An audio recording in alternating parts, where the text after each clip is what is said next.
Hey you guys, this is Credit Repair Co. back with another video.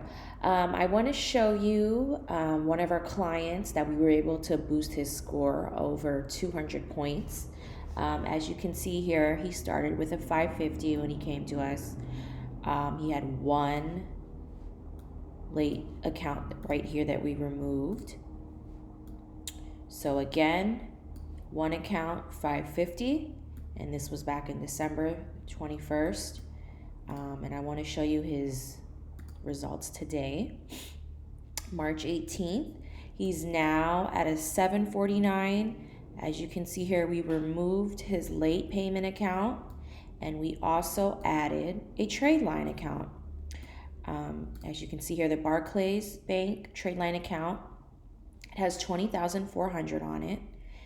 And this is just to show you guys what credit repair can do. We removed his late payment account and we added an authorized user trade line account to his report.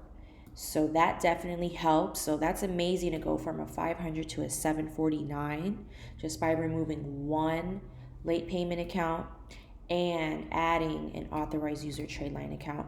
So give us a call. We have authorized trade line accounts for sale. And we can also remove all of your late payment and all of your derogatory accounts. Thank you guys. We'll talk to you soon.